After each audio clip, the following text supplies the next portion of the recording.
Hello बच्चा लोग। और आज का हमारा टॉपिक है वर्किंग ऑफ कॉन्स्टिट्यूशन। चैनल को सब्सक्राइब कर दीजिए, आपको बहुत मजा आएगा। ठीक है, इससे अच्छा एक्सप्लेनेशन आपको कहीं नहीं मिलेगा। ठीक है, तो लेट्स स्टार्ट। तो आज हम पढ़ने वाले हैं वर्किंग ऑफ कॉन्स्टिट्यूशन। क्या पढ़ने वाले हैं? Working of constitution. तो मेरे बारे में बता दो, दाऊद खान नाम है, मास्टर्स इन जेनेटिक्स हूँ, बहुत बड़ा पढ़ा लिखा हूँ। तो ठीक है, तो लेट्स स्टार्ट। तो मैं चालू करें। तो वर्किंग ऑफ कॉन्स्टिट्यूशन, क्या नाम है? Working of constitution. तो पहली बात, व्हाट इज कॉन्स्टिट्यूशन? या तो देखो बेटा, कॉन्स्टिट्यूशन एक किताब है। क्या है? एक किताब है। हमारे अंबेडकर जी ने लिखी है, और बहुत सारे जनों ने लिखी है, पर अंबेडकर जी ने उसको लिखा है स्पेशली। और बहुत सारे जन ने, इंडियन ने लिखी है। अब ये किताब क्यों लिखी है? रूल्स के लिए। किसके लिए लिखी है? रूल्स के लिए लिखी है। किसके लिए बच्चा? रूल्स के लिखी है। पहले के जमाने में बच्चा अच्छा नहीं करते थे। गरीब इंसान पानी पीने भी जा सकता था। कोई इंसान किस ऐसे अति शुद्रास नाम के लोग होते थे, उनको कोई छू देना तो वो लोग बुरा मान जाते थे। वो अनटचेबल थे। वो लोग बेचारे लोग झाड़ू पहन के चलते थे बच्चा, कि जमीन को गंदा कर रहे हो लोग। तो उनके साथ इतना बुरा बुरा करते थे। तो अम्बेडकर जी भी अति शुद्रा थे। वो दलित थे। तो वो उन्होंने लिखा कि जैसा हमारे साथ हुआ ना, तो हर एक इंसान बराबर होता है हमारे देश में। हर एक धर्म का इंसान हमारे देश में रह सकता है। हर एक भाषा के इंसान हमारे देश में रह सकता है। कोई किसी से झगड़ा नहीं कर सकता है। तो ये सब कॉन्स्टिट्यूशन में लिखा है। और बहुत कुछ है कॉन्स्टिट्यूशन में लिखा है हमारे। तो ये किताब है जिसमें रूल्स लिखे हैं हमारे देश के लिए। और ये कब लिखा गया है? 26 जनवरी 1950 को। तो तब ये किताब लिखी गई है जिसमें हमारे रूल्स लिखे हैं, और अंबेडकर जी ने लिखी थी। तो मैं आपको एक वीडियो दिखाऊंगा जिससे आपको अच्छा लगे। ओके। तो ये किताब ने हमें बराबर हक दिलाया है। गरीब जातों को हक दिलाया है। हम गरीब जातों की बातें करेंगे, पर उससे पहले मैं आपको एक वीडियो दिखाना चाहता हूँ। आप देखिए कि पहले कैसे बुरा बुरा करते थे लोगों के साथ। आप देख सकते हैं बिफोर अंबेडकर जी, देखो बेचारे लोग पानी पीने के लिए तरस रहे हैं।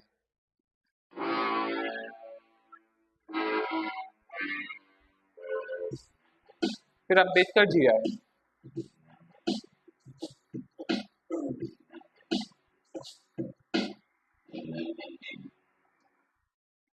अब पहले क्या ना, बच्चा पढ़ने लिखने का हक नहीं था सबके पास। तो पढ़ने लिखने का हक भी ये कॉन्स्टिट्यूशन ने दिया है कि कोई भी जात हो, आप पढ़ सकते हो। हम अलग अलग जात की बातें करेंगे, पर पहले सब लोग नहीं पढ़ सकते थे बच्चा। तो ये देखो, ये वीडियो दिखा रही है। ये लड़की पढ़ना चाहती है, पर पहले डरते थे लोग पढ़ने को, गरीब लोग या गरीब जात के लोग।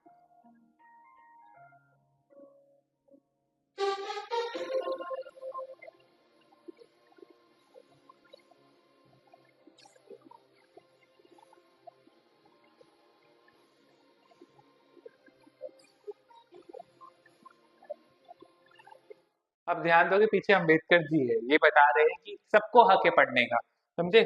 अब जातों की बात कर ले हम।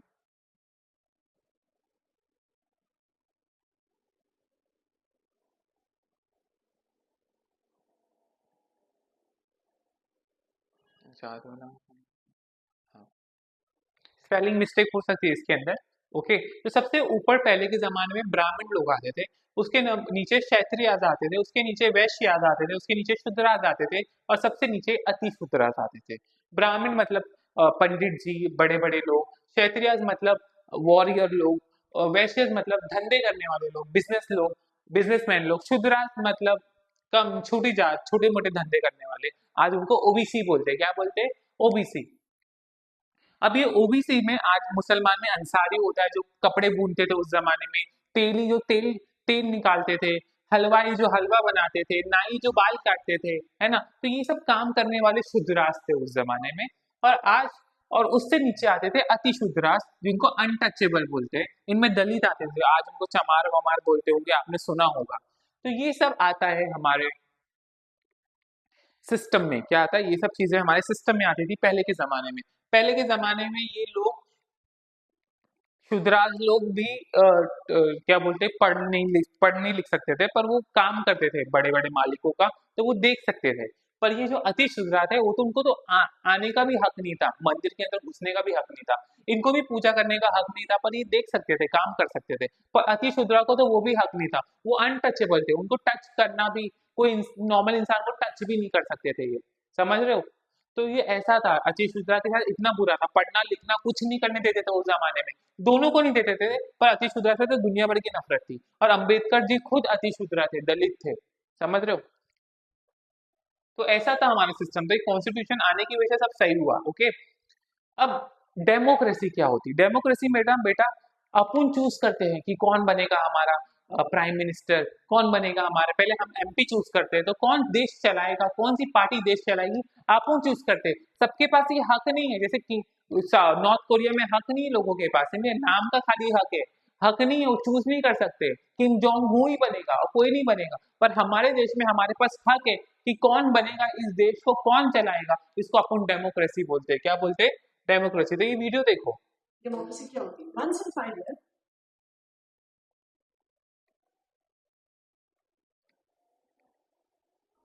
डेमोक्रेसी क्या होती है? वंस इन 5 ईयर्स हमें इन्फॉर्म्ड चॉइस है कि हम एक वोट डालते हैं कि भाई हमें किस तरह की पार्टी चाहिए, हमें किस तरह की सरकार चाहिए। ये अधिकार लोगों के पास हमेशा नहीं रहता। तो फैक्ट है हमें चुनने का अधिकार है, ये अपने आप में बहुत बड़ी चीज है। लेकिन अगर हमें चुनने का अधिकार है तो हमारे पास सही इन्फॉर्मेशन है। मैंने देखी जितने भी इंटरनेट यूजर्स अभी थोड़े से एजुकेटेड हो चुके हैं, एजुकेटेड डिसीजंस लेंगे, the fact that people are listening to discussion about democracy बहुत अच्छी चीज है। वो इसलिए अच्छी चीज है बिकॉज उन्हें जाके at the end of the day choose करना और वो सही चॉइस कर सके, उसके लिए उनके पास सही इन्फॉर्मेशन हो सके। तो इन सब मुद्दों में हम ज्यादा बात करेंगे तो मुझे लगता है कि people will definitely make better choices.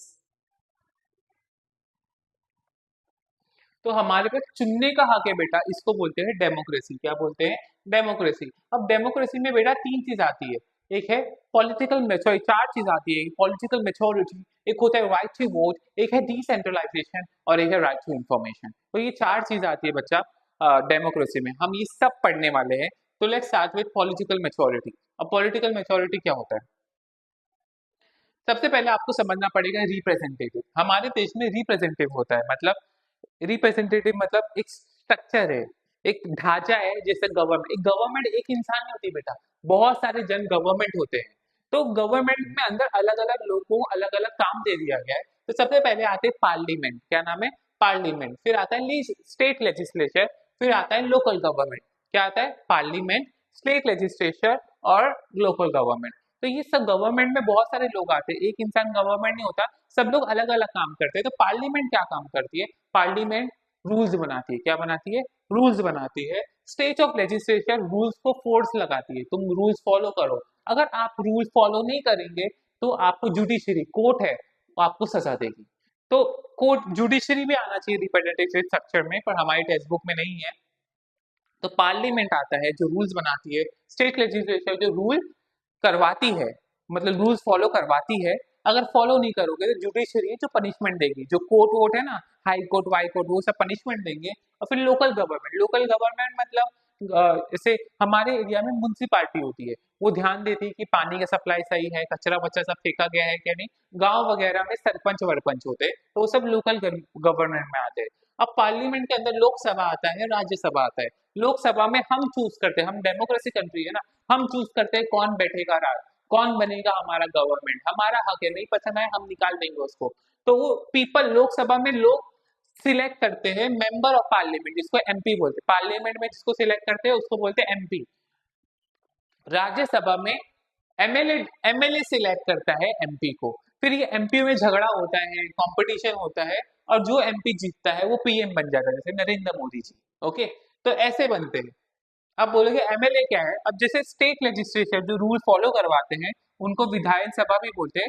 तो उसमें इसमें इसमें भी लोग वोट देते हैं, ये वोट देख के लोग एमएलए बनते हैं। क्या बनते हैं? एमएलए। और एमएलए रूल्स फॉलो करवाने में हेल्प करते हैं। ओके, तो कुछ एमपी लोग सिलेक्ट करवाते हैं वोटिंग करके, और कुछ एमपी राज्यसभा में जो बनते हैं उनको एमएलए बनाते हैं। एमएलए एमएलए का सॉरी एमएलए का अलग, स्टेट लेजिस्लेचर का अलग होता है वोटिंग। ओके,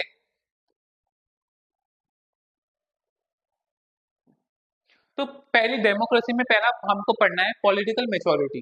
तो सबसे पहले जो देश पॉलिटिकल मेच्योर होगा, मतलब पॉलिटिकली होशियार होगा, जिसके पास रिप्रेजेंटेटिव स्ट्रक्चर हो। रिप्रेजेंटेटिव स्ट्रक्चर मतलब क्या? पार्लियामेंट हो, स्टेट ऑफ लेजिस्लेचर हो और लोकल गवर्नमेंट हो। तो ये सब चीजें होंगी ना, और वो सही से काम करती है ना, तो वो देश पॉलिटिकल मैच्योर है, तो वो डेमोक्रेसी फॉलो कर रहा है। समझ रहे हैं?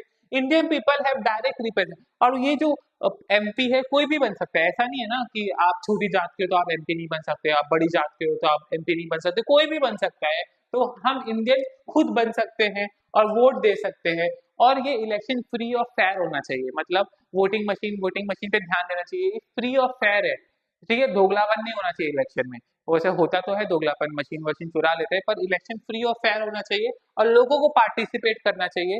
अगर फ्री फेयर इलेक्शन है, पार्टिसिपेट कर रहे हैं, है ना, रिप्रेजेंटेटिव स्ट्रक्चर है, मतलब ये सब पार्लियामेंट, लोकसभा, ये सब है, तो वो देश का पॉलिटिक्स बहुत मैच्योर है, मतलब बहुत अच्छा चल रहा है। तो उस देश में डेमोक्रेसी फॉलो कर रहे हैं कि हम चुन, ठीक है।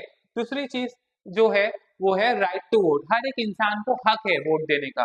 पहले के जमाने में इंडिपेंडेंस से पहले सब लोग वोट नहीं दे सकते थे, शूद्रास अति शूद्रास वोट नहीं दे सकते थे, है ना। पर आफ्टर इंडिपेंडेंस सब वोट दे सकते हैं। तो ये भी एक डेमोक्रेसी का राइट है कि सब वोट दे सकते हैं। पहले हमारे देश में 21 साल से 21 साल के होंगे तभी वोट दे सकते हैं, पर अभी गवर्नमेंट ने इसको रिड्यूस कर दिया, 18 साल कर दिया। अब 18 साल के बच्चे भी वोट दे सकते हैं। तो अब ज्यादा लोग पार्टिसिपेट करें, ज्यादा लोग चूज करें, तो अच्छी गवर्नमेंट, 18 साल के बच्चे भी चूज करेंगे तो अच्छी गवर्नमेंट चूज करेंगे ना, तो ये भी डेमोक्रेसी है। हम खुद चूज करते ना, तो ये भी वो राइट टू वोट की वजह से भी डेमोक्रेसी अच्छा बढ़ रहा है।